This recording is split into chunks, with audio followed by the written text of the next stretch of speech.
You are tuned to the Human Frequency on American Freedom Radio, broadcasting live in West Los Angeles today on a beautiful summer day.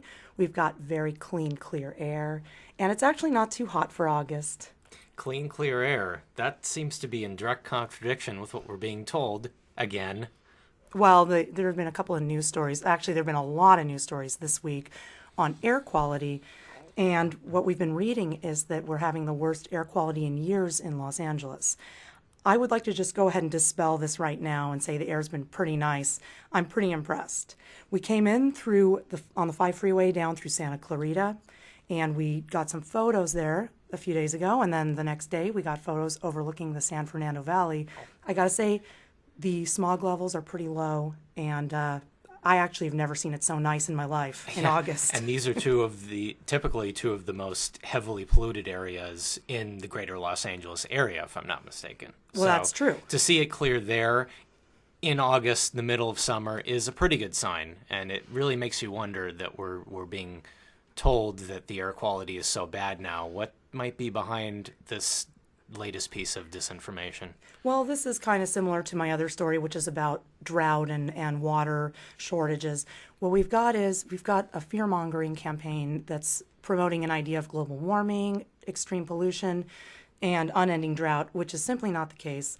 According to CBS News, 1,300 people die yearly in Los Angeles for air pollution-related deaths.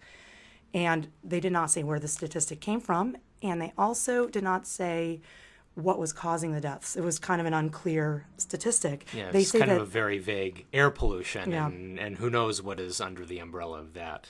Well, and that's another thing is they're talking about smog from cars, but there are many other problems in Los Angeles regarding pollution that they're not talking about, such as the pollution of our water with heavy metals, fluoride, chloramine, you name it, and the chemtrail spraying that we used to have up until a couple of years ago when we started busting the chemtrails with Oregon Energy. Incidentally, Oregon Energy also cleans pollution from smog out of the air. It creates very crisp, clean air. So this statistic of 1,300 deaths making LA's air the dirtiest in the country, I don't know who died. I don't know who got that statistic. It's very ambiguous. But what I can say is check out my blog, thekembo.tumblr.com, and look at how nice and clean our air is. We can see the mountains. That was not the case when I was a kid. So things are definitely improving, and I'd like to see an end to all this fear-mongering regarding air pollution.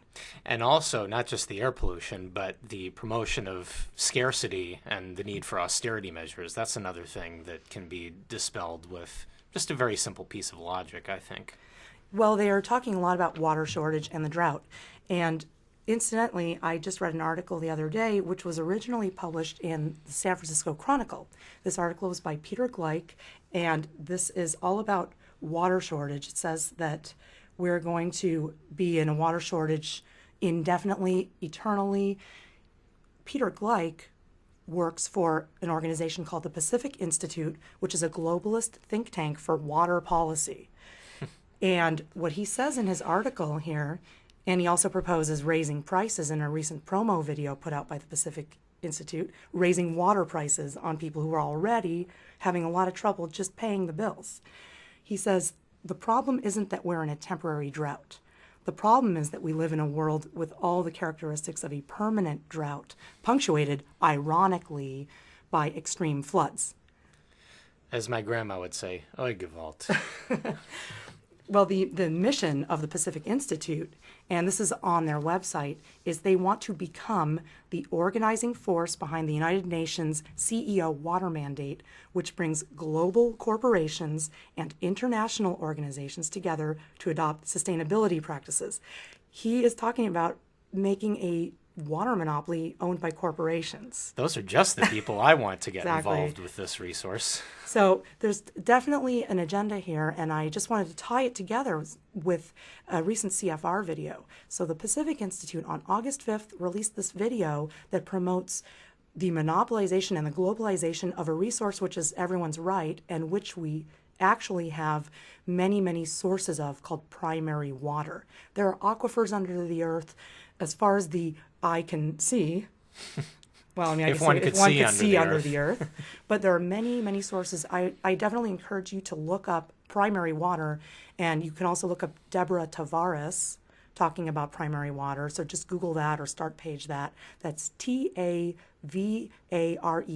Deborah Tavares, primary water. And she will dispel any of your fears that we're having a water shortage. Yeah, I don't think the Council on Foreign Relations wants anything but extreme scarcity.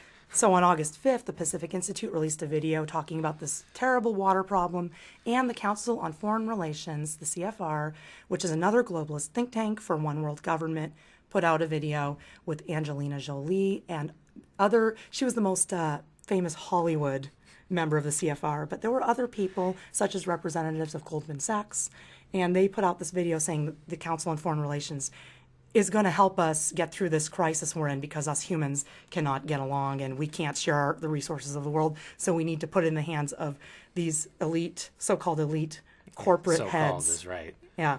That I always reference Bill Cooper calling them the New World Order. That pretty much says it all. Well, we have a very, very special guest with us today, so I would like to bring her in without further ado. Our guest today is Ambika Talwar. And we are very excited to have her with us. Ambika Talwar is an educator, author, and artist, having been a poet since her teen years. Her style has been described as being a bridge to other worlds. She is published in Kyoto Journal, Inkwater Ink., Chopin with Cherries, Meditation on Divine Names, and many, many others. She is also a holistic healing consultant, a teacher of English at Cypress College in Southern California, and we were lucky enough to meet Ambika at the 5D event in Los Angeles back in April. Ambika, thank you for joining us today, or rather, thank you for letting us join you. Welcome to the Human Frequency. Well, thank you for having me, Gabriel and Sharon. I like the name of your program, The Human Frequency. Yes, it seems like we need to be resonating at that human frequency that allows all of us to live with dignity and our sacred destiny. Well said. And thank you. Thank you. And thank you. And the sacred destiny has suddenly become the way I see my work. I think that it has come out of my over 20 years of teaching, and I always taught intuitively, getting students to get to their core, and my poetry and all of this. And lately I realized that it is all about having your sacred destiny. It's not about having a purpose, because we all have a purpose, and everything we do is a purpose. Mm-hmm. So, and I'm framing it as a sacred destiny. It's very meaningful to me, and therefore, the name of your program, The Human Frequency, is very sweet to me. We like the name, too. It's actually Sharon's brainchild. You also came up with the Activation Hour in your previous show. I'm good with names. And then we just kind of put our heads together, and as usual, you just thought of it, just in that illuminated moment. Yes. Because it's similar to the Schumann frequency. Or, the Schumann resonance. And I was thinking Schumann, and let us not forget on The Simpsons, I don't know if it was a Halloween episode, but there was a human head in the fridge. And when they wiped away the ice, it said Schumann Farms head of lettuce. So, human and Schumann. But I was thinking of the Schumann resonance, and I thought the human frequency, because the human being lives at a frequency of 7.83 hertz, 7.83 cycles per second, which is the Schumann resonance. And that frequency and that resonance is the same as the resonance of the earth. Mm-hmm. And we live in harmony with the earth, and we are Earth's children, and we are made of the same stuff as our earth. And that's what we're learning to do now, is live with the earth, not live on her. Well, not according to the Pacific Institute. The Pacific Institute, many of these globalist think tanks, I believe that some of the people working for these institutions actually think they're doing a good thing. I think they just are misguided. And I'm sure they do. Many people think we need government, we need authority. They don't understand the authority is within, and all we have to do is just follow our path and answer to ourselves. And I think, Ambika, you know so much about the path that is for each of us, and you help us to find our purpose, or you help us to clear so much of the negativity that has kept us from our purpose. So do you have a question? Oh, well, I would like you to open with a poem. Oh, okay. All right, I will read you a poem, and I wanted to just add a point to what you said. I really have come to understand, excuse me, that we are showing up for each other, to illumine to each other that mystery of who we are, so we can live with, in coherence with Gaia. And a lot of my work is about, speaking about that love. But I will read a poem that I have here. It's called Spider and I Weave Our Dreams. And this came from a relationship I developed with a spider who had built a big cobweb on my balcony. And I would take pictures of it and look at it. And it just really inspired me. Here's the poem. How vast the innocent playpen of my dreams, habits I have worn since time's relentless passage, same old rain, drought, and tender dew, it seems, have gathered tales to revive age-old memes of creation dissolution, nature's ineluctable dressage. How vast the rising playpen of lost dreams, wherein particles of you floated in gorgeous streams, miles of forests, sky, night's windowless baggage, same old stars, storms, dews, lost language, it seems. Somehow floated away a shadow with dancing beams, when water from crystal mountain melted away an adage. How vast the scattered playpen of my newfound dreams. Held in your palms an offering of love's extremes, so we discover the transcendent and the savage, same old stars glinting as diamond and dew, it seems. Spiders' weaves, however far or near at playful seams, shine as cosmic game of care and caution, or do no damage to this vast and narrow playpen of my dreams. Same old rain, storm, drought, tender dew, it seems. That's beautiful, Ambika. That was very nice. Your poetry is so beautiful. When I first heard you reading at the 5D event, I was almost in tears. It's very beautiful poetry. I would like to ask you, what is your writing process and the connection of your poetry to your consciousness? My writing process. Well, I'm going to begin by saying that I started writing as a young girl and then through college, and found at some point that as a college student, those years when everything seems blah and morbid, that I had to stop writing. And then it's when I started having visitations of the Divine Mother that I started writing again a whole lot. So I really feel we are often a channel of that which wants us to discover who we are. So when you say the Divine Mother started coming to you, can you explain what that experience means? Well, I haven't talked about this at all before. I would be feeling really, repressed. And I was writing, but it wasn't enough. I wasn't doing enough of it. I was working a lot, and I went to this park in Long Beach, and I was sitting in despair, and there she appeared. You will be writing, she said, so, and it just took me a while to kind of really recognize that I was already flowing with the writing. And that's when to own that aspect of it coming through you was very important. Wow. Well, what are some of your favorite themes for writing? Well, that's a great question, because when I look back at everything I write, it's always about love, and love tempers everything. And so there were a couple years, 3 years, when I was just writing about the beloved, and therefore my style is somewhat ecstatic. And then I'm writing all about nature and the cosmos, which again is love. So I would say everything, love is the overarching theme in everything we do. And then my poems, of course, are so much about we are creating a new way, that which is sacred. And I think even the spider poem spoke of that cosmic reality. Mm-hmm. Yeah. Definitely. And there's a positivity to everything you write, and about finding ourselves in that. And indeed, all good work that's worth its salt does, I feel, have that as a central theme to it, and it really is integral.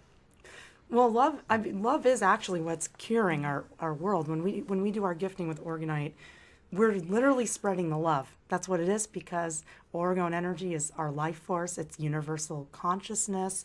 It's God, and it's love. And that is actually how we heal our world, is with love. And it's poison to the entities that are promoting fear and war Yeah. and all of the nasty stuff that's going on.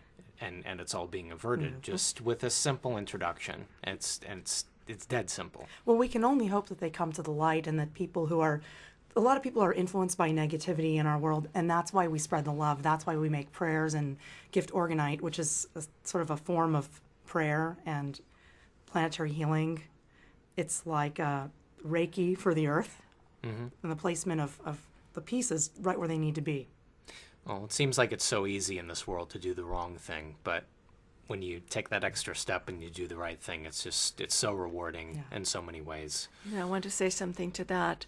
I was speaking with a master recently, and he's told me an experience he had when there was some negative energies, and he blasted so much divine love that they just stopped. And I think that's one way, is to keep sending it out more and more and more, come what may. I know it's sometimes challenging to do that. I'm like, really? What do we do? But just keep sending it out. It's even very as we do. challenging because it's an ability that all humans have, and it's been suppressed for so long. So many people are just completely unaware that they even have this ability. And when you can break away from the distractions, the layers and layers of distractions, and discover that ability, it changes everything. Yeah, our guest, John Robson, who has done extensive orgone energy work in San Luis Obispo and on the coast, he talked a lot about Greg Braden. And what John said, which is, I think this is a beautiful thing, it's not that we have a power, it's that we are literally in a constant state of prayer no matter what. Everyone's living in a constant state of prayer. Yep. So when we improve our minds and our thinking, we're putting out the right energy, the positive thoughts, and the love for others. And that's what's important. The healing energy. Yeah. And we want to talk about your healing, Ambika, because you do a lot in this regard.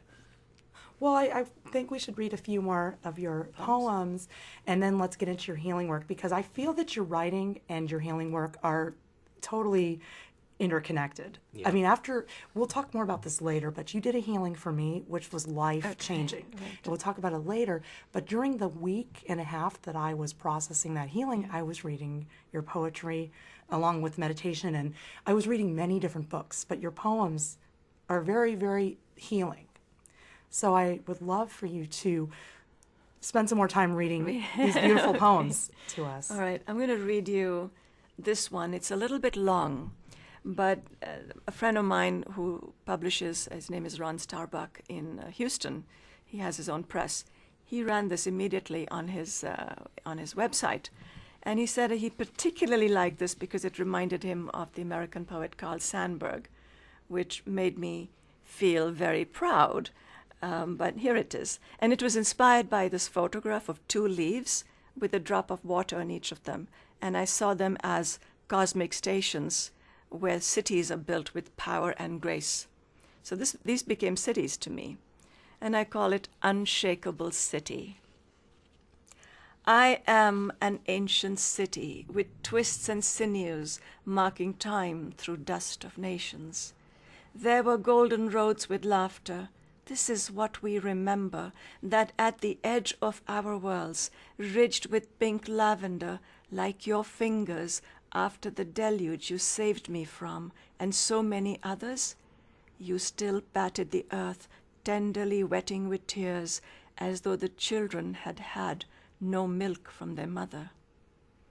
I am an ancient city, whose streets walk in and out of stores, homes, gardens, wisdoms, churches, temples. I used to look at the ground from the sky behind the awesome, terrifying dark clouds that crashed like Navy ocean boats tossed against boats and trees uprooted. Bodies floated in some river, washed up from the gorge of painted desires, hungry for absolution or resolution, or hungry just because it was easier to be hungry than to be fulfilled. Maybe this is the mistake they had made, not listened to the shamanic drums, flutes over the orange-tinged rivers from setting suns, the calling of the peacocks whose golden feathers spoke secrets. But the deluge had come. Townsfolk had wandered, knowing of their end. Quiet resignation itself was their absolution. Now we in limbo waited, and I, with the memory of city streets, awoke at the foot of this ancient mountain, brought the food, bid us build again. There must always be a town center with bells, gardens, flowers, fruits, music of little rivers artfully flowing between trees and trills, whose roots entangled made a weave for the ground of the city. City must always be an oval or a round to follow pattern of the firmament, where moons hang glowing like your earrings, where harps weave love songs from future ancients, where all that is precious is passed on from hand to heart, where we lie knowing that city can never be destroyed ever again because it hangs on single petal of cosmic flower. It can only dance in the breeze, gently like cradle to the hum of lullaby in eighths of that cosmic mother who needs not a city. She is the firmament. This is what my tears wrote on the old earthen tablet. This is how we recreated our pillars from root to crown. This is how gold rose again like flowers and carpets, like your translucent shoulders awakened from the sulfur waters. This is how I put on shoes and walked my streets again, around domed homes, glistening with moonlight, sound of water feeding crocus and vineyards. This is how I danced my weaving streets again, crisscrossing paths that always led to the right answer, like a burst of 1,000,000,000,000 glowworms, suddenly swarming from the night bush, and all we could see were stars arising from the ocean. And all we could do, you and I, was love like this. This is how tenderness was reborn, whole, utterly vulnerable, unbreakable. Wow. That's a great poem, and I feel like the city that you're talking about, this is a metaphorical city. Is this a metaphorical city that you're talking about? You know, it came to me in a dream, my God, in 1979, recovering from a burst appendix surgery. Oh, wow. And I dreamed of the city. And the next day there was a flood in an ancient town in India. And nothing survived but the temple. that's phenomenal. Yeah. So this temple was like protected. Yeah. That is very, very amazing. Yeah.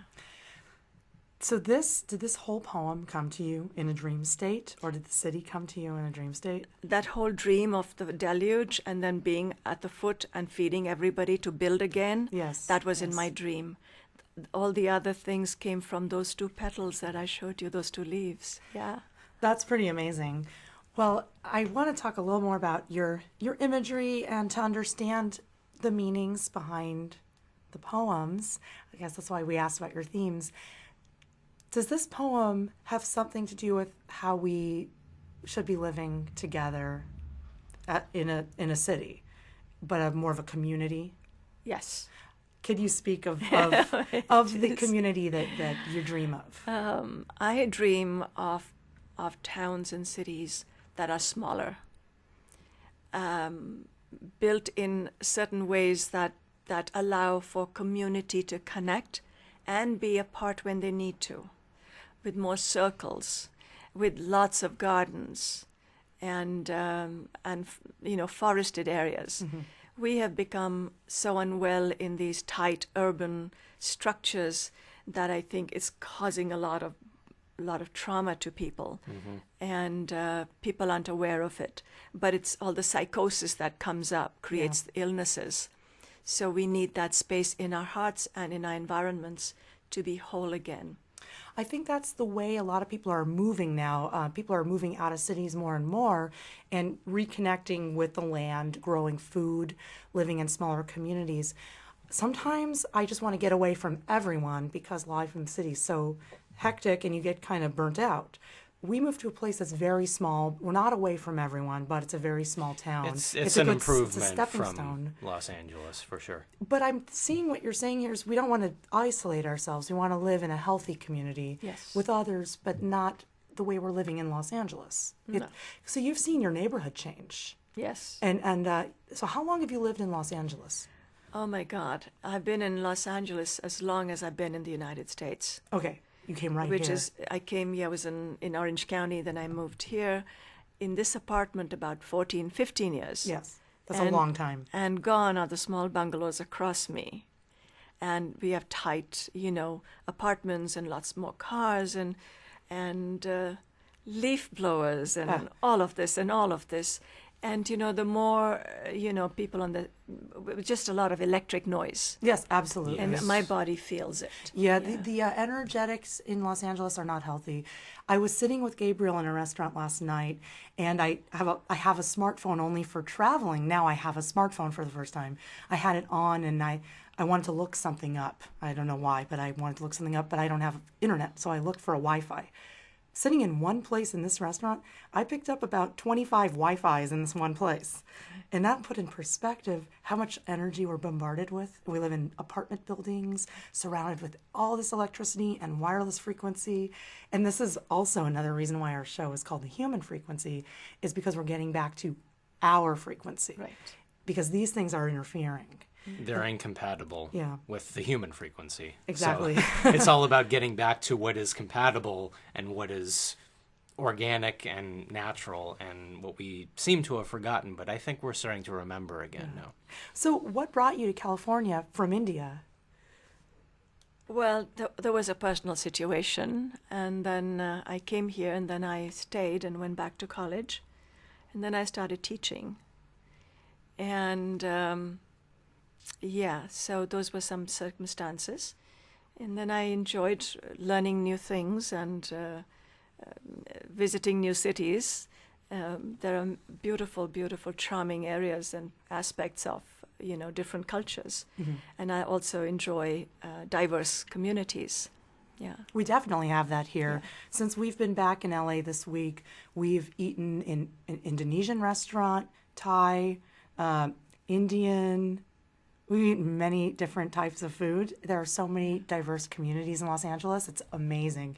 And I'm accustomed to being in a diverse community. So it's a little different for us having moved to the mountains where it's not so diverse. We're adjusting. Yeah. But I'm very accustomed to this lifestyle. And I'd like to ask you, how is it different from India? Okay. New Delhi is a very big city.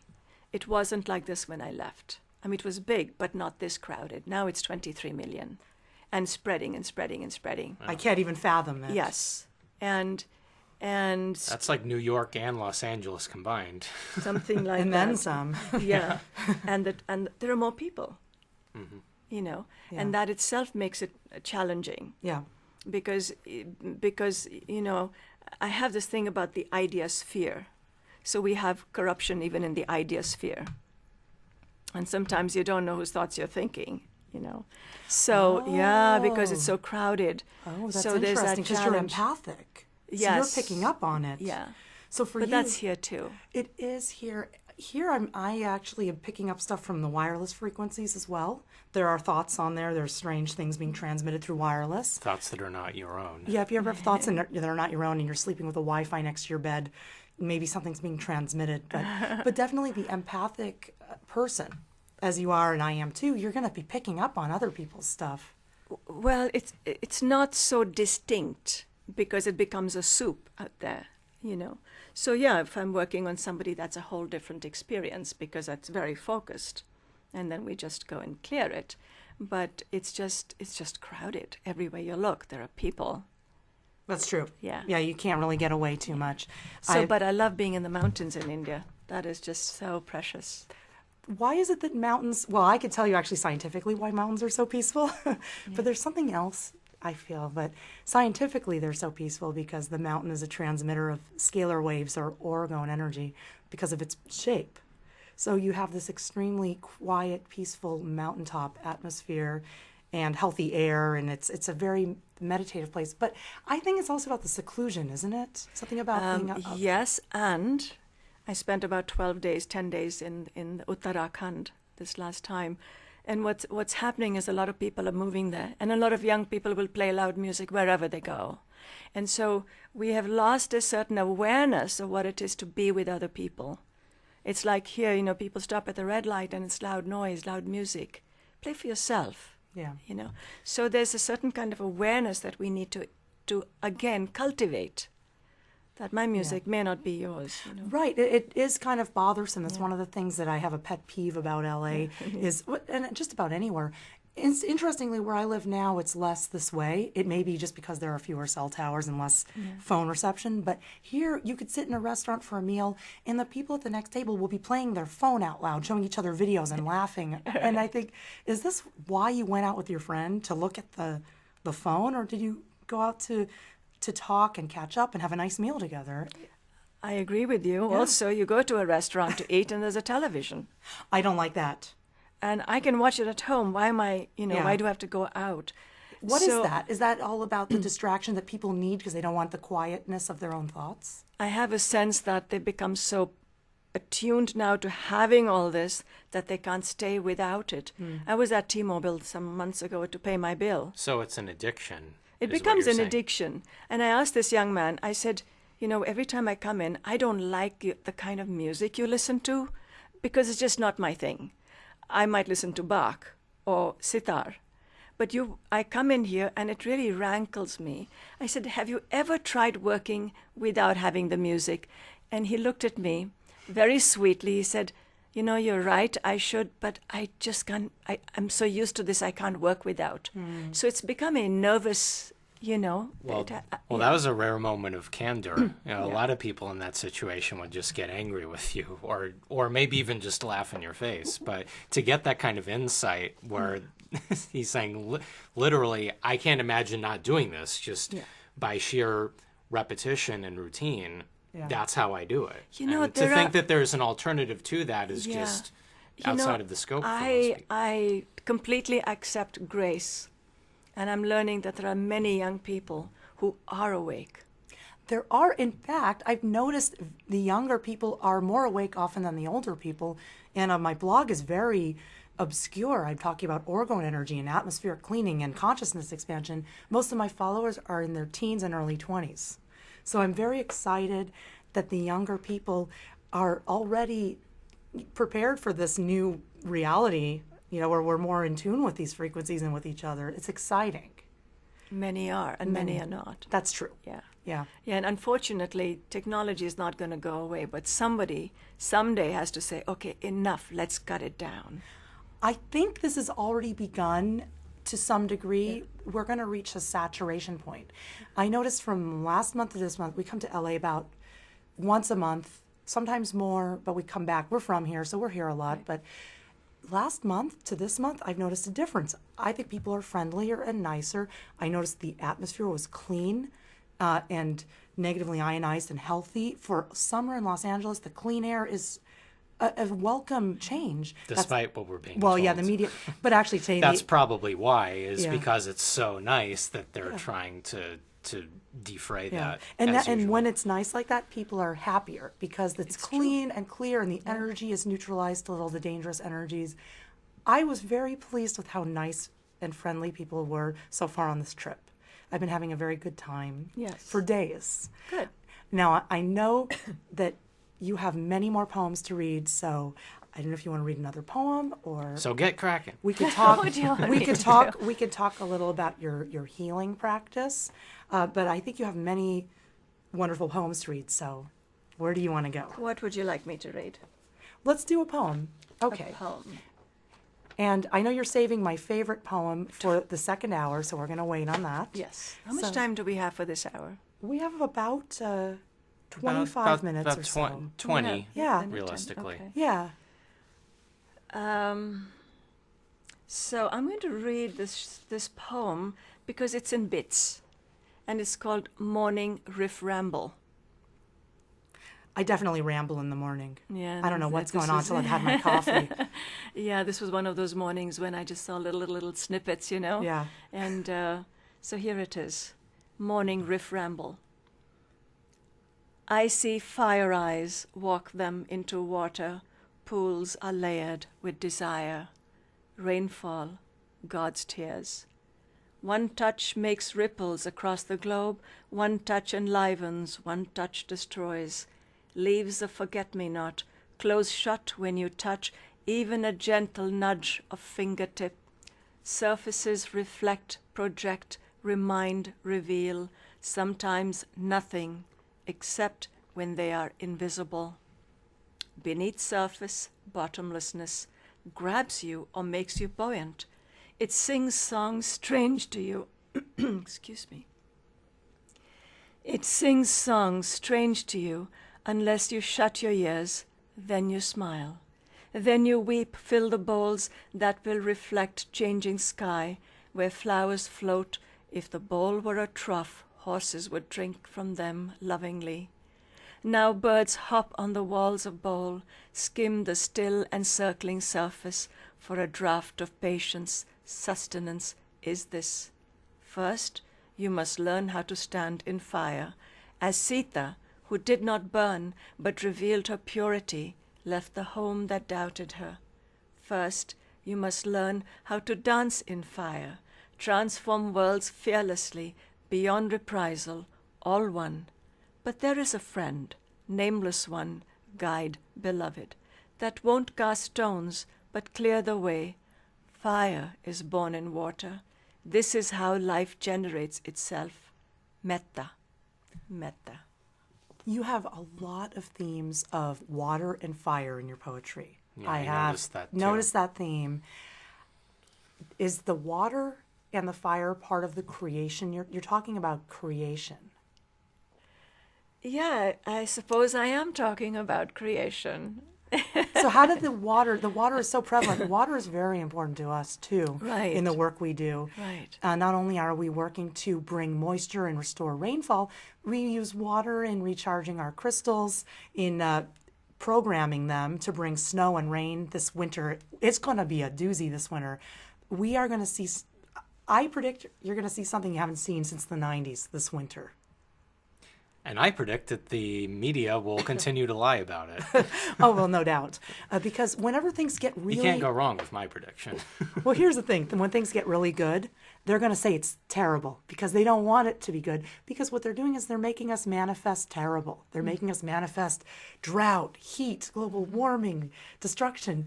And when with our own love, our own life force energy, we can bring rain, cool air, healthy plants. We can bring all of this with our own energy. Well, this goes back to what you were saying earlier, Sharon, about John Robson and how he said that we are basically in this meditative state all the time. And their goal with the disinformation campaign is to get us to manifest drought, to get us to manifest scarcity and terrorism and war and hatred Right. and distrust of everyone and everything. And that's the goal of that. But when you instead manifest the opposite, it's so much stronger. It's so much more powerful. Before the show started, Ambika was helping us with different things. I mean, she's a very talented healer and can really see what's going on with you, whether you like it or not. She knows. I know this because she knew. And Ambika recognized a fear that I had of a person or two in my town that I thought was very creepy, potentially dangerous. And she explained to me how through my constant repetition of that in my mind, I was going to bring it about, right? Any problems with them. So it sounds like we are manifesting our world with our thoughts. Would you say we are? Seems that way, and a lot of people say so. Yeah. Yeah. Yeah.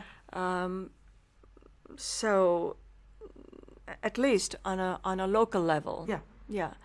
And in our homes, in our relationships, and what we choose to do. I started doing something some months ago. Every morning I write how I want my day to be.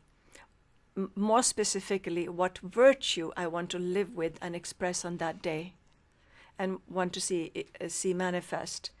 And at the end of the day, when I make a list of things that transpired, I said, but this wasn't, oh, indeed, of course this was about love.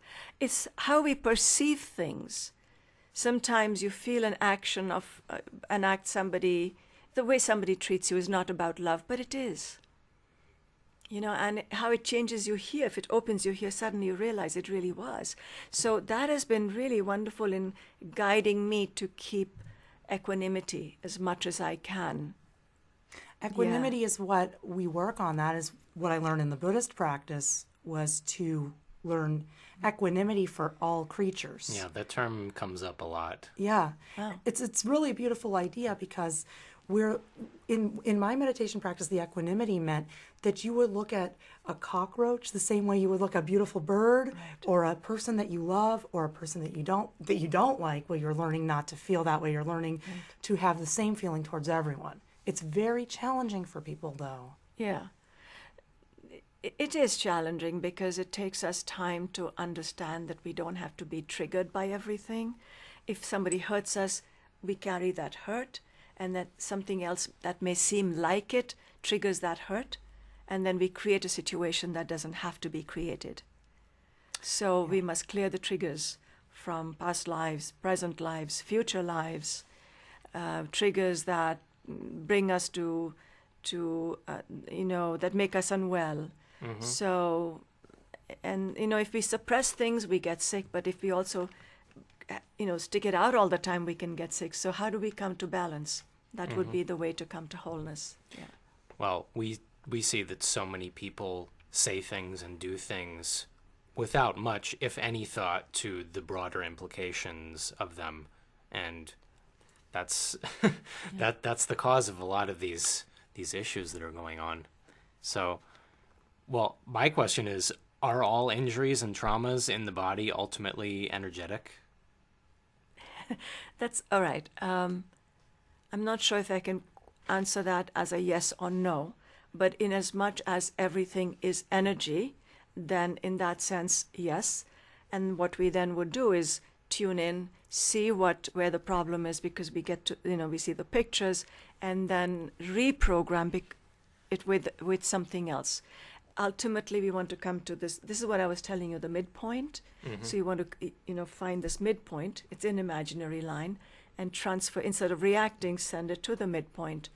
Because so like a lightning rod of sorts, where it's taking what would normally be kind of explosive or impulsive and transferring it away instead of...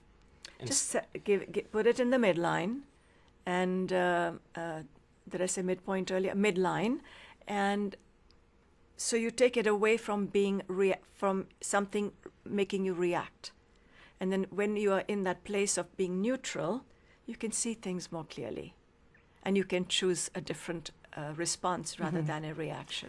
Yeah, I think people are very triggered by physical world things. Like they'll say, for me personally, I told you I had a terrible fear of cockroaches, right? Right. I do, because they look ugly. Yeah. But I don't know who they are. I don't know what their lives are about. They've got their family and their friends. They live in the wall. They have their little snacks. They're business associates. Yeah, but no, they are living beings, Yeah, just like us. yeah. I don't know what they do in there, and I don't like the way they look. And I used to react that way about fashion. I'm not that way anymore, but when I was younger, if somebody would dress what I thought, oh, they're dressing kind of square, they're total normals, oh, they're total squares, I would just put people in a box. Right. Then I dressed just like that. I was an extra in Hollywood, playing a multitude of roles. I played a lawyer a lot of the time. I'd go to work in a suit. Nobody knew I was just an extra. They might have thought that I was a businesswoman. Yeah. Well, you were getting paid to dress poorly in that situation, Well, whereas they were actually, doing it for free. I like the way I look when I dress like a lawyer. I look pretty hardcore. I think you look like a lawyer. There you go. Oh, thank you. Well, then, because you're out to save the world, right? No, well, just kidding. no. I'm just kidding. And actually, that's a good thing you bring up. We all just have to do what our contribution is. Yeah. And I actually have alienated a friend. Well, I didn't mean to, but we drifted apart because she doesn't understand my work, and she thinks she needs to support it. And I said, you don't need to support my work. Just be my friend like we've always been. Exactly. But it got heated. It got heated Yeah, it because didn't work out. she was being a little insulting, and I was trying to roll with it, and then I got passionate and I got zealous, and I said, I'm doing what I'm trying to save the world. Well, you did that because you've known her for literally a quarter century. And I said, It's not just some random schmo that you met No, on the she's street. she's my This is best someone friend. that you cared about. So you had that investment there, and you just it meant that you were a human being. I feel that reaction defined who you are. well, I love her, and that's why, and it was hurting me, right? Because I love her, and I wanted to stay friends, even though my path is different. And I think I was just getting a little excited because I said, "You know me so well, don't you know? Back when we first met, I was doing the school recycling program and community service and all these things because I care." Exactly, and I have to add to that some of us are sometimes raised with that expectation that you're going to do good in the world, and so we take it very seriously, and it becomes sort of, I'm here to do something, and then one day you realize, heck, anything I do that is good is doing good. I don't have to pick up this big corporation and do this, or big this and big, just by being present and good. Yes. Also, you're doing good. And it's like once you get that weight off your back, it's easier to get everything else done. And that, to me, is our sacred destiny. And that is the theme of today, is the sacred destiny. And that everything we do is part of our practice. Yes. Just eating, going to work, walking down the street, buying groceries, Yes. going to the bathroom. It's all the practice. I read this in Ram Dass. He talks about how everything is your sadhana. Exactly. And he studied in India with great masters. Right. And I think so much wisdom comes from India. And I'm just so happy that you bring so much wisdom to us today. Is your background in Hinduism? Typically, yes, although my parents were not very strict about it. But yes, that's where I was raised with all of that. But also where we traveled, there was a temple, a mosque, and a masjid all in a row sometimes. So we would learn to honor everything. That's a wonderful thing. The diversity is very important, and to understand the different faiths, because we're all coming from the same place. I have so many people say, this is the only way. Right. Some people will say to us, Jesus is the only way. Yes. And It's not even just in the realm of religion. It's in diet. It's in even just hobbies or casual interests that you might be into. It's the same mentality of there is a distinct right and wrong, and there really isn't. It's dogma. And I see this a lot, that people have these ideas. Do you notice a lot of dogmatic people, even in the New Age community, not just around us in the city, but do you notice that there's a lot of dogma going around? Of course. And I actually gave a talk on that topic in India in May. Oh, excellent. I don't know if I told you. That's wonderful. I like to the know more. topic was From Dogma to Devotion. This is excellent. That Please. was and I'll be speaking again in September in Berkeley at 5D. Yes. September 15th through 18th. I'm doing a workshop that I titled Healing Ourselves for a Just World, and speaking also on From Dogma to Devotion, Poetry, Education, and Sacred Destiny. Yes. It all comes back to that. All comes back. So when we give up all these rigidities and beliefs become false. When you codify them and start, and institutionalize them, beliefs become false because they take us away from who we are intrinsically. And so we need to return to sacred destiny. We really are here to care about each other, to care about the earth, to care about our environment. In so many Native American stories and other stories of other cultural traditions, when we read the creation story, what did the great being say? This is your place now. You are the guardians. Be the guardians of all of this. We have forgotten to be guardians. We need to take that role on and protect each other from themselves as well sometimes. Yeah. And make this a sacred destiny. Yeah, that's so true. That's very true. I wanted to give you a few minutes. We got a few minutes here before we go to a commercial break, and then we'll come back in hour two and talk further about this, of course. But I wanted to give you a few minutes, Ambika, to plug your website and any social media that you'd like to, and just a general information resource for people who are interested in your work. And let us know about the 5D event, too. So give us all the info. All okay, right. Here goes. Here's my website, www.creativeinfinities.com. That's creativeinfinities.com. And if you go to the website and click on the right link that says Join the Community, you will be led to downloading a prayer that I wrote and recorded. You can have it on your cell phone. You can listen to it anytime. It's really lovely. And if you go to the special events page, you can sign up for information on upcoming workshop. My Twitter account is Luminous Fields, LUMINOUSFIELDS.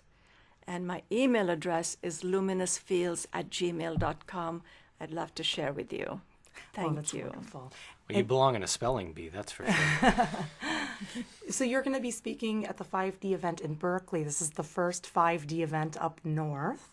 What are those dates again? September 15, 16, 17, 18. Great. It's a Thursday, Friday, Saturday, Sunday. And you're doing more than one workshop? Yeah, I'm in the opening ceremony for poetry. That's wonderful. And then a workshop, I think, on the Friday, Healing Ourselves for a Just World. So we'll be talking about these things and doing a workshop, a healing workshop. And then from dogma to devotion, poetry, education, and sacred destiny, to again question where we are going and how we need to be just with each other. It begins at home. It's a great topic, from dogma to devotion, because so much religion is dogmatic, but the ultimate goal is something not dogmatic at all, but to understand who we are. Yes. We need to remember who we are. I believe that we are divine creators of our world. We are creative, hence creative infinities. Yes. See, it all comes back to that. And yes, you can go to Ambika's website and find out about the 5D event. And we must also remind you that American Freedom Radio is listener supported. So please go to AmericanFreedomRadio.com, click the donate button, and keep these shows going. I have a lot of fun doing this show, and I'm looking forward to putting it up on our YouTube channel, which people can find. You can find at our website, thechembo.com, THECHEMBOW.com. See, I can spell too. Super. And we've got our YouTube channel up and running, our Etsy store where we offer all of our Orgonite, Orgone Energy devices as cheap as possible. So you can go out and gift your local cell phone towers and take care of the electromagnetic smog in your community. And our blog, where we're documenting the weather war and lately the disinformation war that's going on. Absolutely. In real time, and there's new stories each day.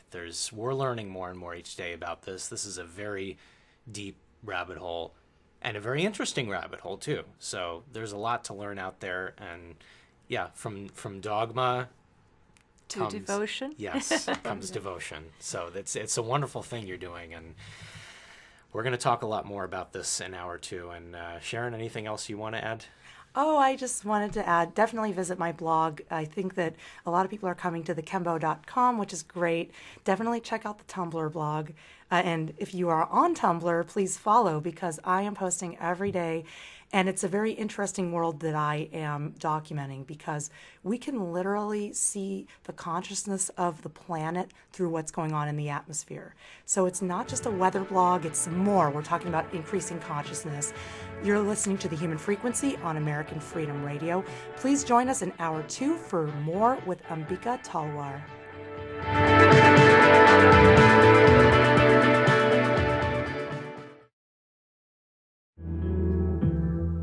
Welcome back. You're tuned to The Human Frequency on American Freedom Radio.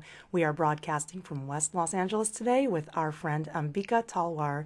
She's a very talented poet and healer and is bringing us a lot of excellent information and beautiful poems today. And Ambika, I would love to start off hour 2 with another one of your poems, if you would. I would love to. I'm going to read you this in 2 parts. Part 1 is Light's Terrible Wonders. Is it for the light that we have lived, you and I, because of the light brought together, to taste of life's wilderness, all flavors and its dark plums, to smell and smile, to create life, because we can?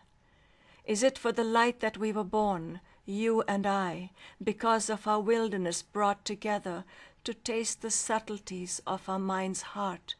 All sounds refine our strings, to surrender to our greater self, to create each other, because we do.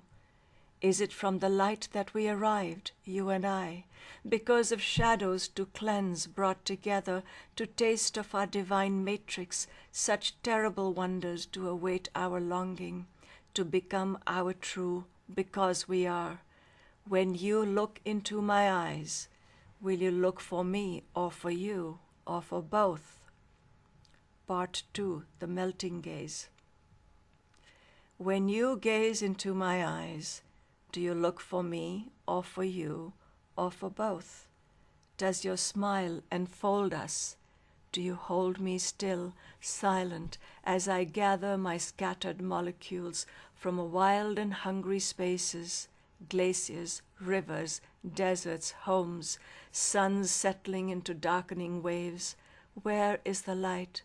Is this what we hunger for, to become ourself by becoming the other? Is this liberation when we dissolve into light? Sun rises in the water, my eyes melt. This is what your gaze does. You said one of my favorite phrases in that, the divine matrix. Yeah. Okay. And I think that that's where we're going. We've been in this false matrix for so long, and now through each other, it sounds like that's what you were saying, that through each other we're finding this. Right. This is actually a love poem. Is it? Yeah, it is. Yeah. It is also somewhat eros.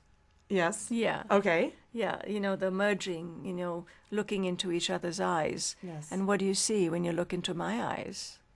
And you said, do you see you or me or both? Yeah. Yes. So it is about the merging. Yeah, it is that love. Yes. And in this ecstasy of love, there are no separations.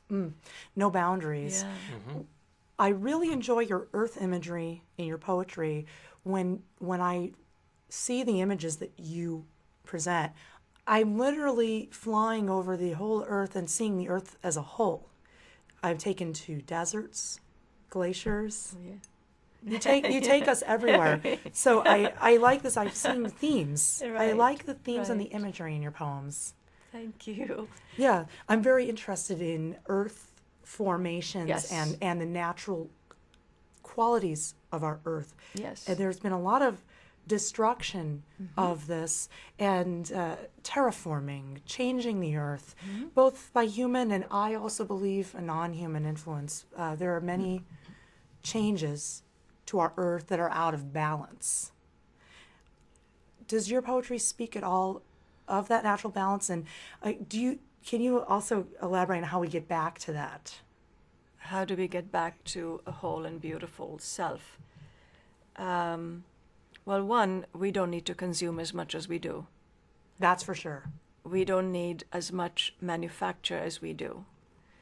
If we could simplify our lives and focus on the things that are truly important, our inner growth, and thereby each other's inner growth.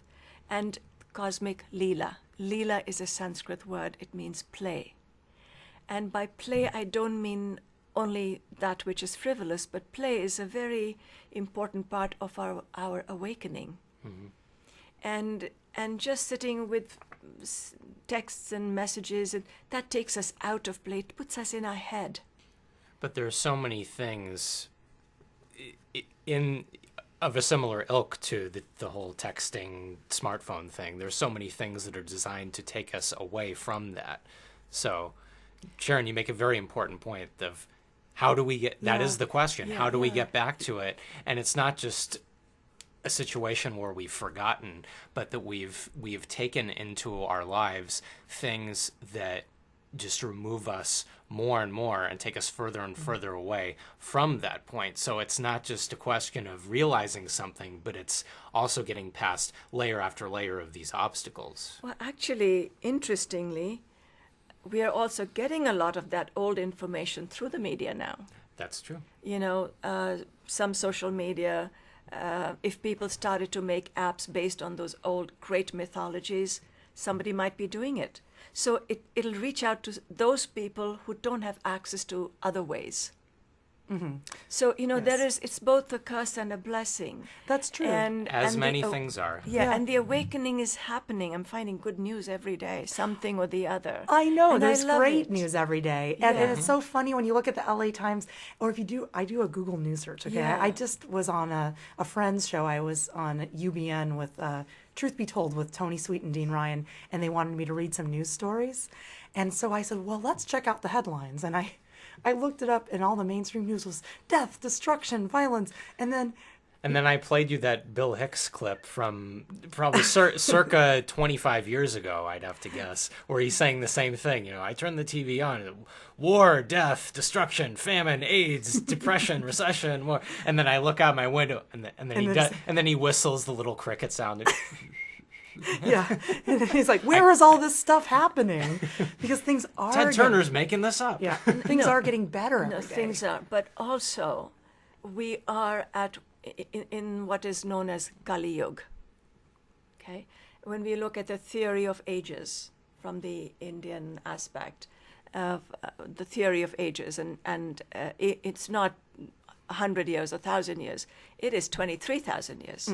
So we are in Kali Yuga, and this happens to be the time when all this is coming up, and this should be around 100, 110 years more, they say. Somebody told me 5 years. I'm like, that sounds too good to be true. But we are in the throes of all of that. It's so intensified. Look at the population of the planet. That's a very interesting time that you Yeah. mentioned, 23,000 years. Many cultures, and not just cultures, Yeah. but even scientists are pointing to numbers around 25,000 years. Wilhelm Reich, whose work that I study, he has said our planet has been under bombardment through deadly energies for 25,000 years. This is very interesting because we're at the end of a cycle. And you said 23,000. Many cultures are around that same number. And the new cycle is beginning now, and we're seeing... Sharon, I really want you to quote the Edward Gaspell line about the demons. What if the demons are dying but fighting as they fade? And What that's- if the last great battle is just a shadow play? I really Well, the whole song that is great. It's the but Tear that came Garden. up instantly. That I came up. recommend checking out this song. Anyway, I should put it up on our, or I should just favorite it on our YouTube so that when people go there, they can listen to it.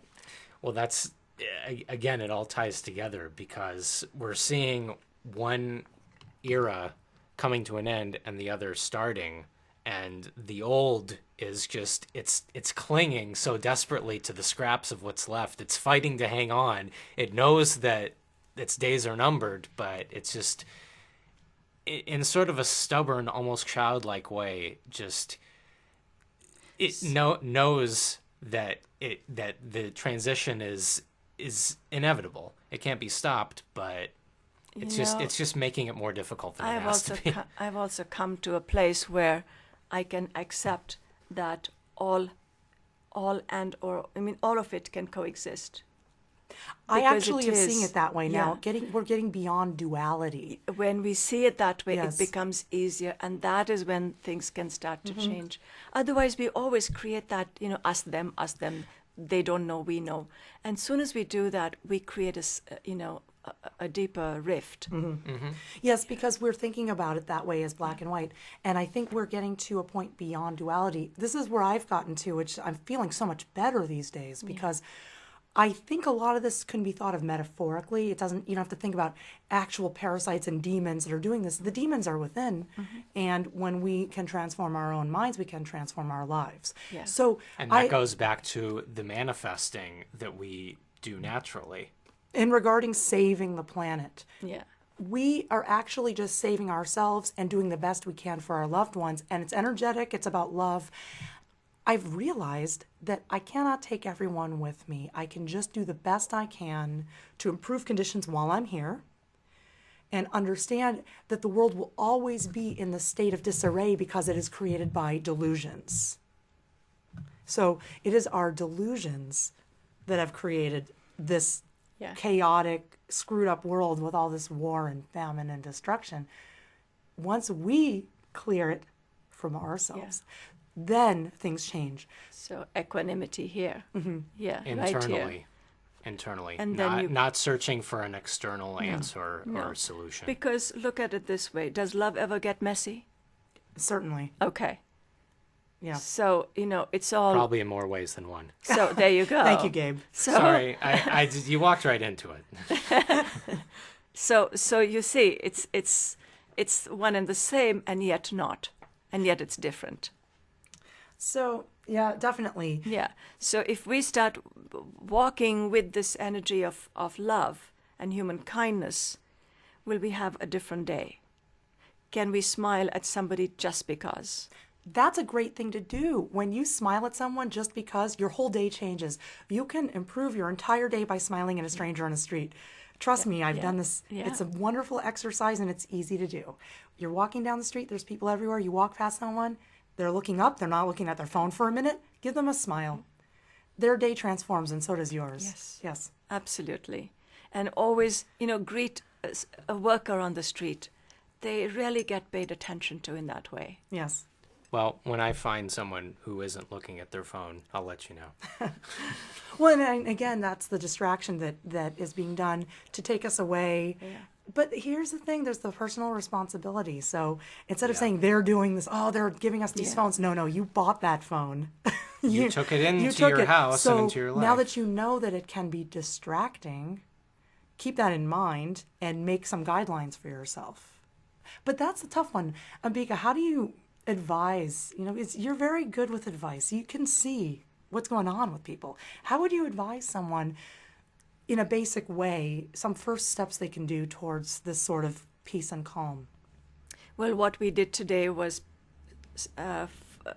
focused specially for the three of us, to be together. And I wasn't looking for things to advise you on or you. It was just what that meditation was. So if somebody has a concern and we haven't make an appointment, they tell me, I ask them for 3 things that are concerning them. And then we take it from there to see what the triggers are. Often we are triggered by past life events.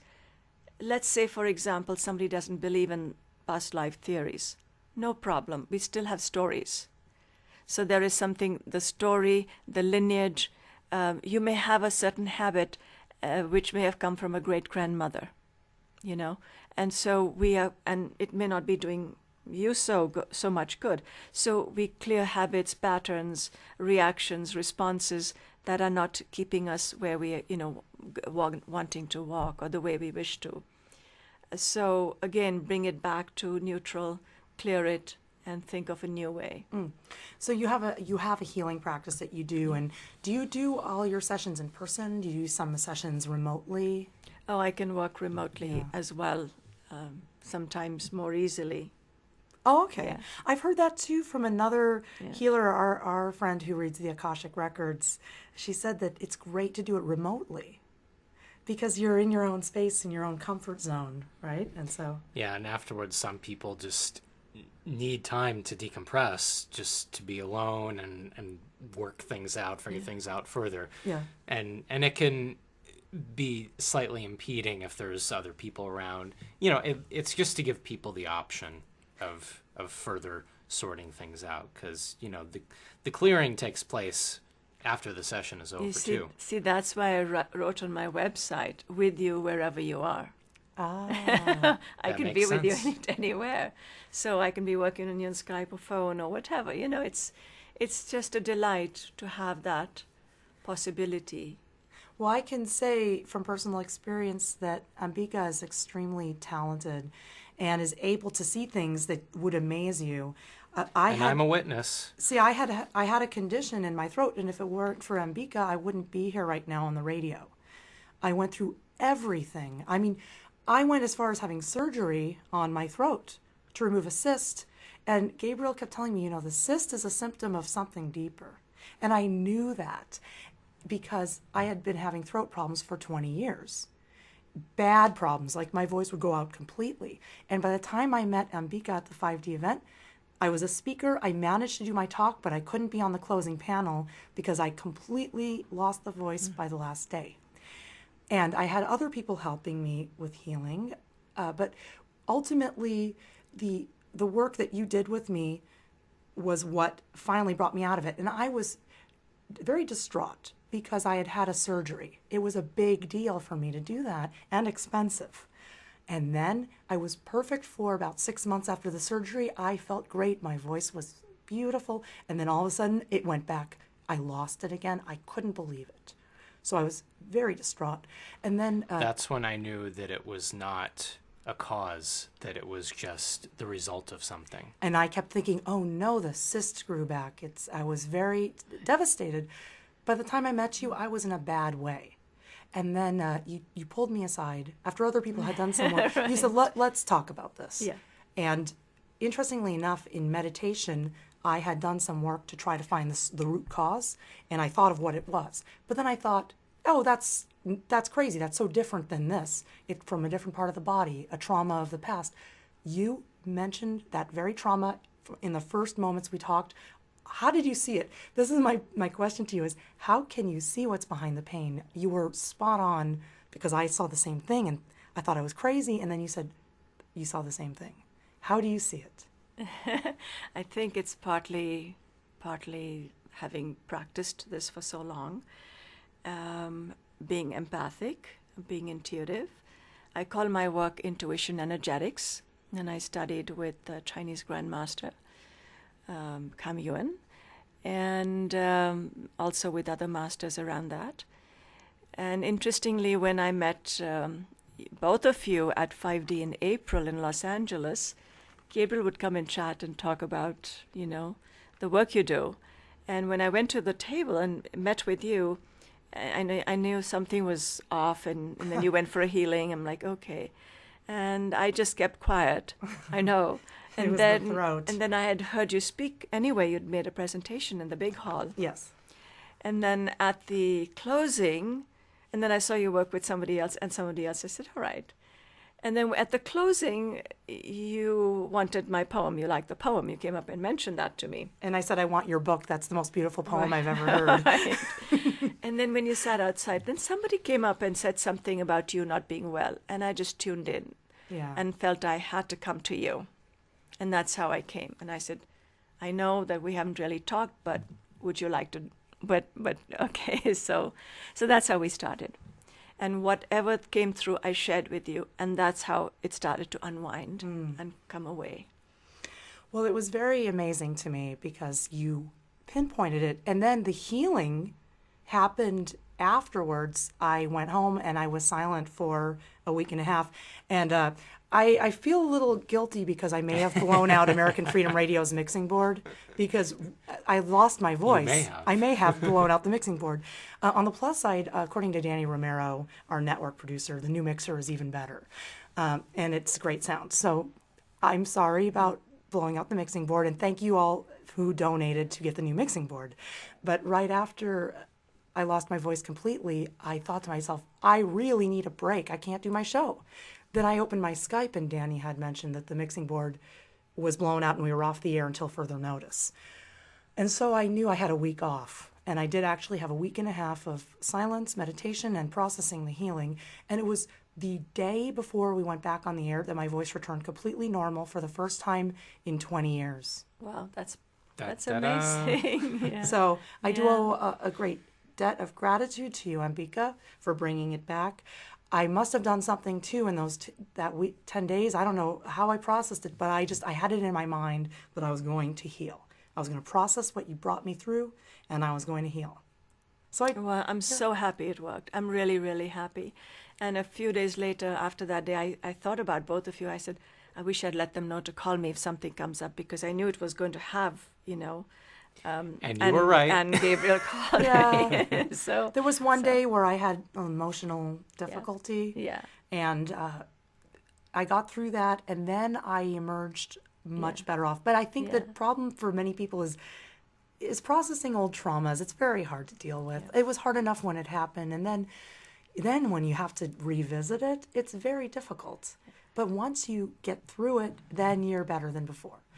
I've had a doctor before tell me there's no point in going over the past problems. Just move forward.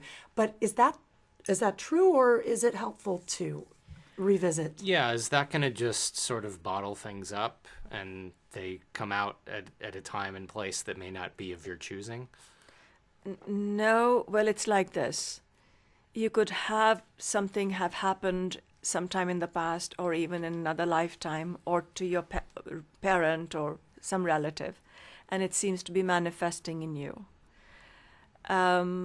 Most people don't see that an effect, a very specific effect, could be caused by something other than what they've been taught to understand. For example, you get a headache or a stomach ache, and the first thing people think of is you've eaten something bad. Yeah. And it may have nothing to do with something you ate, or it could.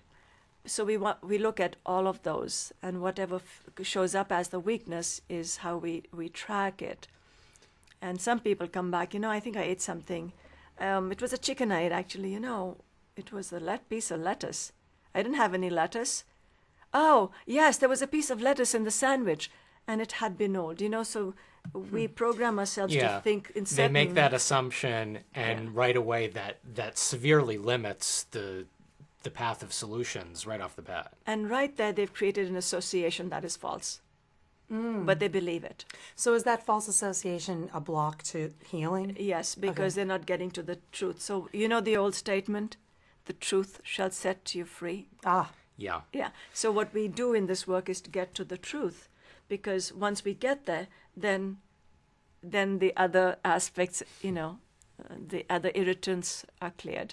One of my favorite books is The Four Agreements by Don Miguel Ruiz, and he talks about the way you mentioned associations, false associations. He calls them agreements, and it happens subconsciously, and it starts very early on. And these false agreements that we make are what causes everything that you're talking about. So he mentions this very clearly. It starts early on, like in childhood. Your mom might say to her daughter, like they put something on to wear, and they say, "What are you wearing that for? That looks ugly." And that immediately just creates the child makes an agreement. Again, it's subconscious, but that really sets the tone for later on in life. They may not be so inclined to express themselves in that way later on. Yeah. That's just one example, but he explains through this process how this creates just a bevy of problems in our lives. It's very important that parents and that anybody is careful about what they say to other people, because you're creating that ripple. Mm-hmm. And I think that's why we say, well, it's nice to smile at somebody on the street that you've never met before. Yeah. That creates a different ripple. It's positive. Like the Morrissey song, "Such a little thing makes such a big difference." Oh, it does. And that's actually ties back into what Ambika was saying about we don't need to save the world. We just need to do our part, our practice, and be a good person, right? Manifesting in a quantum field, to use the words of Len Horowitz, which is so true. It's so powerful, and it, in ways you might not even imagine. Just a simple smile or gesture of kindness can just mean so much. Someone's having a terrible day. They're on the verge of going postal, and someone helps them out in perhaps the most insignificant, unimaginable way, and that saves their whole day. And from that point onward until they go to sleep and wake up refreshed, they're on a completely different timetable than they were. Yes. Yeah, kindness is a path to awakening. Can I ask you about energy fields around Yes. bodies. Can you see, when you look at people, can you see energy fields or auras around their body? I don't look. Oh, you feel, I guess. Is that how you There do was it? a time when I could see auras, but I didn't do anything about it. I mean, LA, so many people see auras, right? But I Oh, mean, yeah. so I think more accurately, can you perceive auras? Can you sense them? Maybe not something you can explain, just something that you sense. like a feeling about a person. Perhaps. Well, I can see that you had some weakness here at some point. It may have been a mild injury, but it's on day to day when I'm walking, I don't really look because it doesn't. Yeah, It's too But much, I think. Yeah, Too much and, information. yeah, but I do know when I walk into a room, like when I excuse me, I don't enjoy going to the gym anymore. Yeah, It's I don't enjoy it either. it's just, most people aren't aware of their boundary space, Yeah. and they just kind of, so. What I want to know is why can't they rack their weights?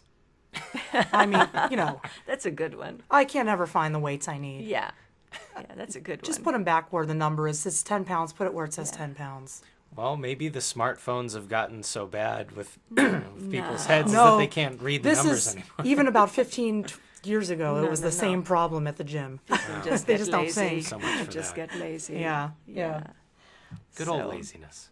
Can I just Yeah, want yeah. to change gears because Yeah. there's an interesting practice that you do, and I saw this on your site, on one of your sites.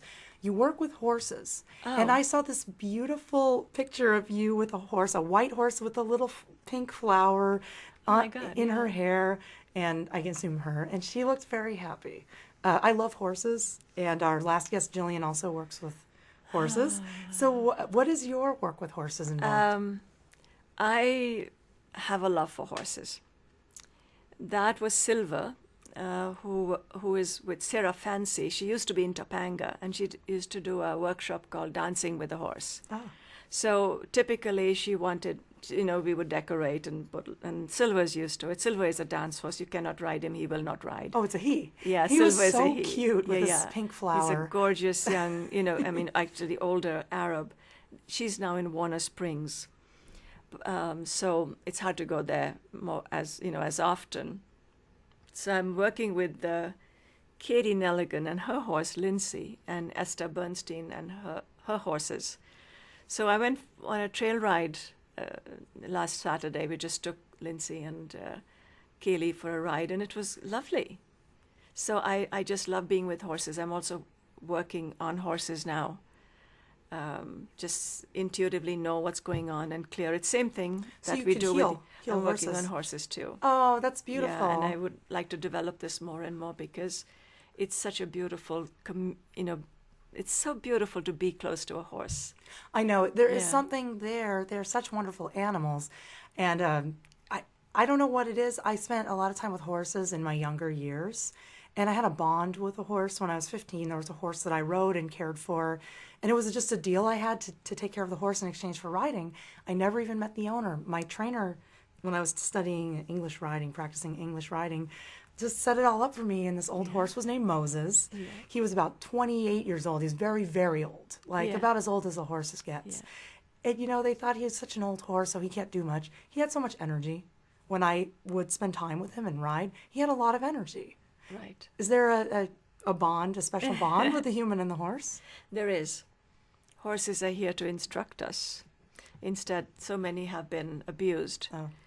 And I think animals are more in tune with who we are now than we are in tune with them and with us. And so what I see happening now is they've learned from us how to have relationships that are interspecies, dog and owl are best friends and so on. And we are losing both form and content of our relationships, and we need to wake up again to the beauty of our tenderness. And with animals, we can't do without them. We already tame them. They're part of us. But we need to allow them to be free so we can become free. So are you a vegetarian? Do you? I'm just curious because Right. I've been criticized before. I don't eat very Yeah. much meat. I eat almost all vegetarian food. Yeah. I eat some eggs and some cheese, Yes. occasionally some fish, and I have Yes. been criticized for it. I was curious about your diet. Yeah. I'm not dogmatic about diet Right. at all. Right. I cooked us a vegetarian meal today because I read that you're a vegetarian. I'm actually However, not, but now I'm, you're not. but I'm mostly. Right.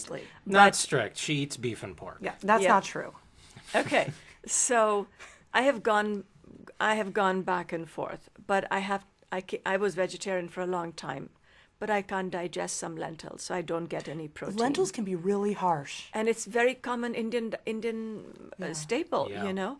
So after many years, I had to eat meat, and my body felt nourished. I know. I feel good sometimes doing it. So I don't eat You beef got to anymore. listen to the body. Number one. I don't eat beef anymore.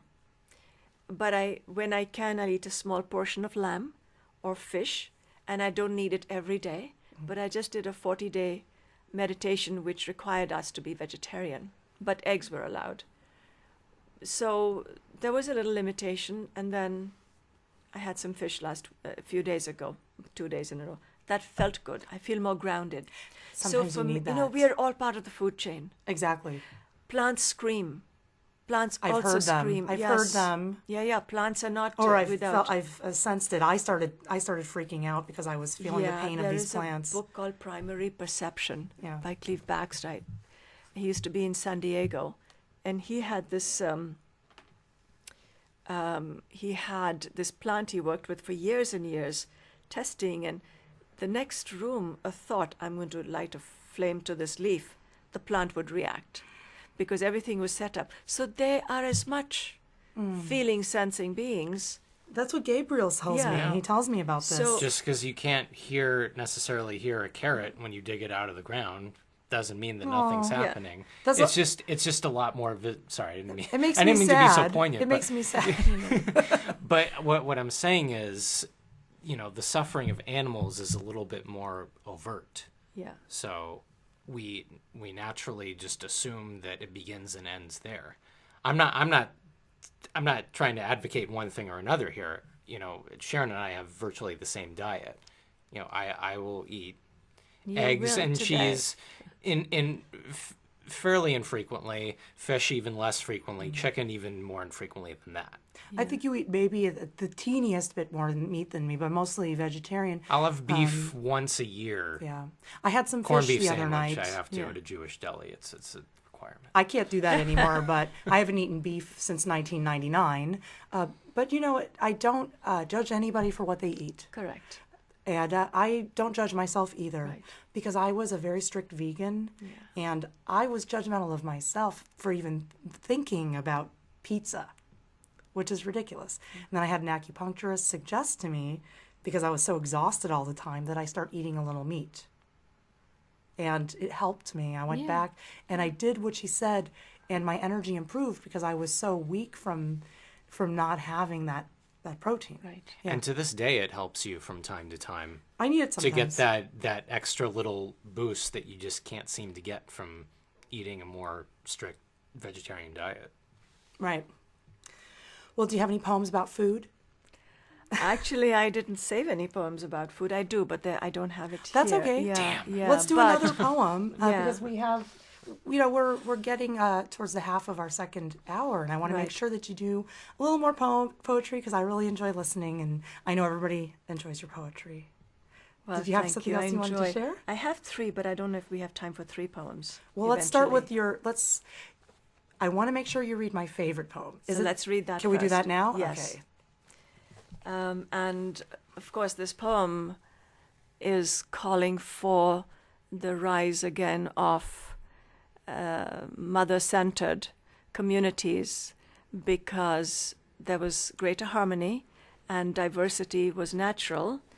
It's not something we have to work towards or study, it just is. And we need to bring back the reverence for land and life and sentient beings. So this poem is called Kindlings, and I'm reading this for you, Sharon. Thank you. Welcome. Fire woman, goddess of lakes, melt not the land of ice for fear of flood. Preserve waters for drought time. Firewoman walking lands, bake clay into statues. When you breathe into them, spring them into life for the new world arriving. Continually like rivers once flowed, but falter for fear of running dry. Firewoman, cool your fire, lest worlds burn up at your feet, but let your ardor simmer through fruits on trees, luscious in the breeze, through flowers smiling before the wilt. Let your ardor ignite the arbor of shades where love incandescent glows in your arms. If the breeze is tropical or Icelandic, it will matter not. This is love that weaves unceasingly from land to water to air, to fire that glows far in ethers. All our eyes become love, our arms tinder, we kindling hum, mouth to mouth, whirls into being. I love that poem so much. When you read it at 5D, I was almost in tears. I would have probably cried if I was at home and felt comfortable doing that because it's so beautiful. And what's the date on that poem? December 11, 2011. Want to know something very interesting about that date? I do know. But tell it again. No, I want you to tell it. Well, I can tell it. If you want, I can save you both the trouble. It's a historic date, ladies and gentlemen. It's the date that Gabriel and I first said, I love you. That's right. Just Very a few special. days before your birthday. I was trying to save it, but something... I don't remember what it was. Because I was in a bad mood over something. Something stressful happened, and I decided to open the present early. I'll tell you why you did that. Because you were waiting for my poem in the future. It's so amazing. It's so amazing how we're all connected. There is something going on that we can't see. And that's what we're realizing every day now. And I think more and more people are getting that. But there's a field. And Rupert Sheldrake talks about this field, morphogenic field. And we think a thought, and it affects everyone around us. And this poem, it touched me because I feel like, I think I'm the fire woman. Mm-hmm. I don't know. I always have been associated with fire. I'm always hot. I'm always sweating. Yes. I like cold weather because I'm always hot. But it's more than that. There's a fiery passion for what I believe in. We see Prometheus brought fire to mankind in Greek mythology, right? Hence, that was a civilizing force. And so we have all these metaphors, spark of intelligence, yeah? Yes. Being fiery, being fired up, all those things, giving life. So the fire, it's the source of life? Do you look at it that way? Or it also looks like a consuming force. And water, but it has its shadow, which is the destruction also by fire. I see. It's interesting. So it's the yin yang again, duality. Although we are moving away from duality and understanding that but the elements are still elements. Yes. So are the elements very important to your poems? It's elements make us. Yes. Earth, water, fire, air, ether. So somehow the expressions of all of this within one, and then all of nature, we are part of it all. Right. And the ether, Space. What is your definition of ether? It's this whole space that contains all of it. Okay. Yeah. Is energy between us, through us? Ether is the space. It's the space. So we have space in us too. Yes. Yeah. Well, atoms are mostly empty space. There you go. And then... There you go. And then, So then how does this thing that is mostly empty space possibly make the solid world around us? I'm quoting directly from Esoteric Agenda. Well, that's a great film actually to get an introduction into these ideas. Mm-hmm.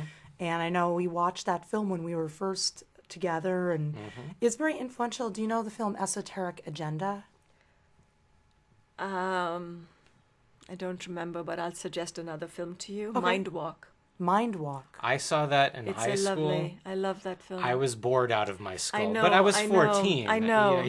But I someone who's 14 Yeah, whose life revolves around hot Cheetos and cactus cooler is just not gonna. Yeah. They're not gonna understand these deeper Mind concepts. Walk was lovely. I've shown it to my students as well. Well, now it's time to watch it again.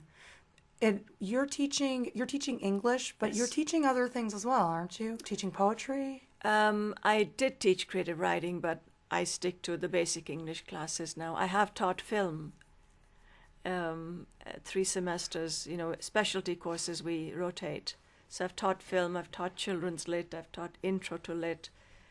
I just stick with college writing and critical reasoning and writing. Well, if you were my teacher at the time, I probably would have paid more attention to it. But the fact that my teacher at that time was a raving socialist lunatic, it really didn't help. All teachers are raving socialist lunatics. Yeah, I guess because they're working for the government, so they're really happy with the government paycheck. And I don't know people in education and public education that aren't. Well, actually, I have to that. tell you that our board is not doing very well with us. They're holding on to the money. They create more chancellors, and they keep raising their salaries. Yes. Yeah, so it's not What else the is best. So it is what it is. Yes. Teachers are not well paid. They're not as well somebody paid with as they should BS, be. yeah, Yeah. somebody with a BS in engineering, I don't mean bullshit, I mean Bachelor of Science, makes more money than somebody with a master's, teaching. Well, it always seems that the people who have devoted their lives towards helping are making less money. But I like what you said earlier about using less.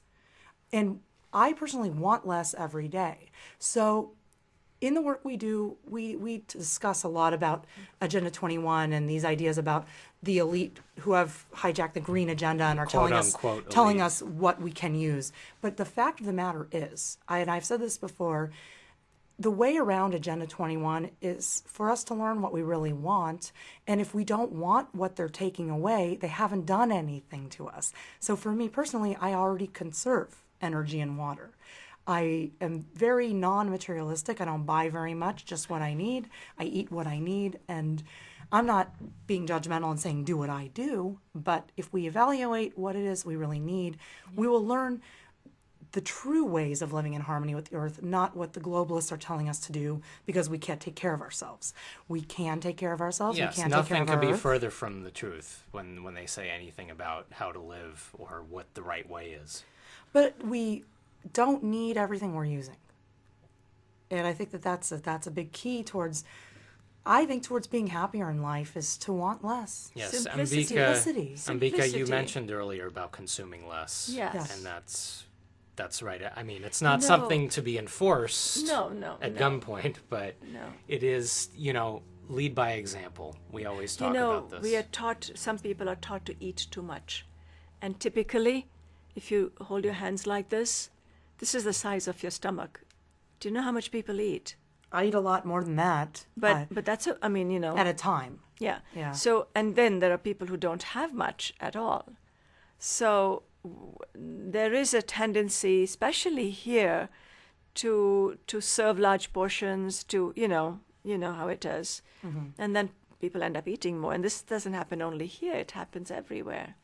and So if they we can't simplify finish, it, that it it's just goes thrown to away. waste. Yeah. Well, I hate throwing away food. Yeah. So I actually do eat smaller portions at a time. If I feel Yeah. like I need more, I'll take more. Yeah. But I had a real eating addiction, I think, years ago. I still am very into food. I love food. And I know Ram Dass talks about in his, I'm rereading Be Here Now by Ram Dass. And, he talks about getting off the taste trip. We're so into flavors and textures, and we don't really need all that stuff we're taking in, although it's hard not to love it. But he advocates just eating a little more simply, and then you start to train yourself to want less. But look at this whole fashion of designer foods. What do you mean those big plates with tiny piles that cost, like when they put that little pile with piled high. the little tiny piece of lamb and then the tiny mashed potatoes on top on a gigantic plate, and then they call it, And it's drizzled with aioli or some other trendy And nonsense. it's $30. it's ridiculous. And then when you go to, some kind of latte place, they put this much almond milk and some flavoring and blend it, and it's $8. How about those cold pressed juices? I Yeah. mean, that's just completely out of the realm of what anyone can afford. But I would say if you just go buy a piece of fruit, you've probably done the job of the cold pressed juice, right? Eat an apple. Well, Again, simplicity and it's a and culinary beautiful. experience just talking about it. But I would like to get in one more poem Yes. before we run out of time here, and we got about 10 minutes left. But I Yeah. wanted to make sure that But we I want got to to tell hear you, some I've more. cooked simply, but it's really tasty. It can be delicious because vegetables are flavorful. And it's going to be nourishing. Are you talking about the dinner you made for us tonight? Yes. I'm excited. Very excited. Okay. Poem. Descending into my body. This awesome vision leaves my body, is transformed into a dance, a surreal becoming, graceful moments like the curving of a swan's neck to meet its reflection in the floating water, and words whose flavors are impalpable come toward me, like fallen leaves colored silver autumn.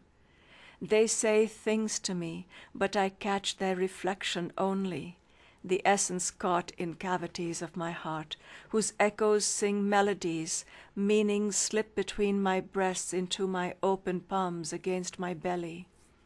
This moving vision returns, descends into the earth, curls up like a seed, desires, so creates. As a historical impulse, the magnitude of mountains and myths that shake them are shed, dissolve in those words that float in the waters towards some resolution, atonement, at-one-ment. I do not know what that is. Will I? Can I presume to know the end which persists into beginnings? I become shrouded in mists, self-caught in archetypes, lost in language. Give me your loving tongues, keep me on the earth whole. I wish my loves to be not mere illusions, nor cruel cousins to despair. I wish to dance on the neck of swans, and float like words like leaves into the belly of fires, where the world is refashioned whenever it is timely. I wish to make something true for the world and for you. Wow, that was very nice. What was that one called? Descending into my body, and I wrote this in 2005. I've been calling Yom Kippur, the Day of Atonement, I've been calling it the Day of At-One-ment for over 20 years now, because somebody once said that to me while I was fasting on Yom Kippur years ago, and he asked me if I was observing the Day of At-One-ment. And I've never gone back. That's what I call it now. I love that little play on words. Because it is about becoming one. Yes. No more of, you get past all the trauma and the grief and this, it's at one. At Here. one within ourselves. At-one-ment. And are we also at one with each other? So when we have our own at-one-ment, Yes. then we respect the at-one-ment in each other, and it's that respect and reverence that can blossom forth. That's a beautiful thing. And I think you're touching on ideas that are liberating to humanity. And we actually were thinking about the idea of the liberation of humanity. But I was thinking it happens one person at a time. You can't liberate all of humanity. Would you say then you have to free your mind for yourself? Free yourself Yeah. of all the old conditions, the traumas, the judgments, expectations, simplify this whole body being, mind, spirit, psyche, heart, come to the awakening heart, and revere life. And even as I say it, I know that I err every now and then. We are still part of that, but let us come to that at-one-ment now. How about that? Our sacred destiny. Our sacred destiny. Again. So Well said. your poetry and your healing work, to me, they are the same thing. They go hand in hand. And do you use your poetry in your healing work with people?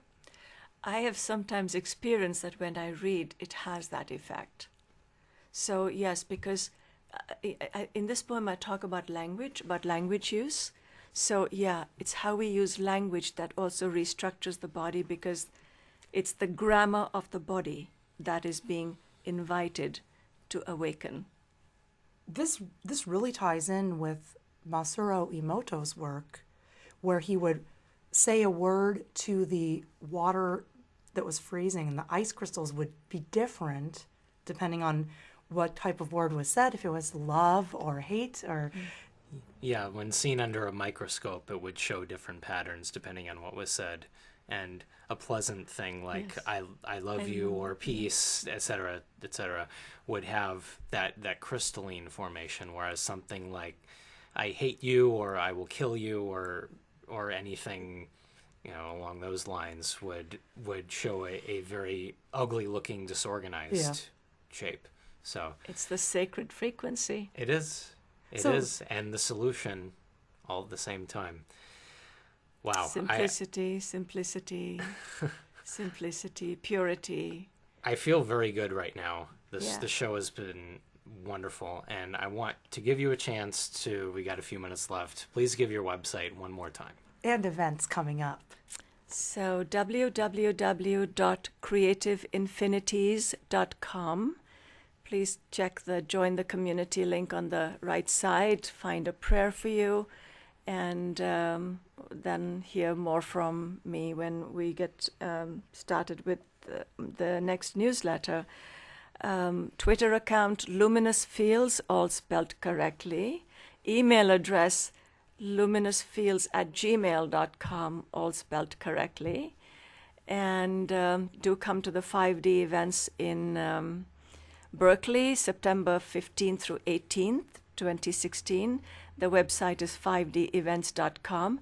And I'd like to also share that I have a book coming up to be released in a few weeks. It's called My Greece, Mirrors and Metamorphoses, Discover Each Journey as Sacred Destiny. It's been some time in the making, and I'm really happy Oh, that's exciting. to be sharing. Thank you. Is Well, it- and thank you for sharing with us and with American Freedom Radio. It's so great to get poetry, good poetry, meaningful poetry out there on the airwaves. And of course, American Freedom Radio is listener supported. So please go to AmericanFreedomRadio.com, look at all the wonderful things going on that website, and please donate. Hit the donate button. And please also come to our website, thechembo.com, THECHEMBOW.com, and find out about what we are doing with Orgonite and Orgone Energy to end the engineered drought in California. Many people are doing this work now. It's so liberating to do it, and it brings so many good things to this world. And hey, it also takes care of your own room. Well, it takes care of EMF in your home. It's so much more peaceful when you have something to neutralize those crazy energies. So we have more information at our website, thechembo.com. And we'll be going up to the Bay Area too. We're looking at early October, so please come visit our site and come back again, because as soon as I know for sure, I'll put it up there. And Upcoming events are right on the main page. Yeah. Same with our blog, our YouTube channel, and our Etsy store. We have a video that shows how people can make their own Orgonite, which is a truly liberating thing. We encourage you to undertake that. And if you can't make it or don't want to, we have it for sale very cheaply on our Etsy page, which is accessible on the main website. Ambika, thank you so much for joining us on the Human Frequency. We've really enjoyed this. Thank you. Thank you. I've had a great time too. It's been wonderful. It's a very unique experience listening to poetry on the radio. I think it's great. It's something different and new, and I think your words are very healing to people. Truly necessary at a time like this and in a place like this where we are. So many great things are happening, and you're doing wonderful work. Thank you so much. And thank you for so helping much. Sharon's voice out. It's been very crucial, I'm obviously. so grateful. Oh, I'm so happy. I'm so happy. I really. don't know if that I would be here with you today doing a radio show if you hadn't helped me. So thanks to you for bringing my voice back or helping me with that. Very welcome. You've been listening to The Human Frequency on American Freedom Radio. Please tune in next week. Thanks for listening.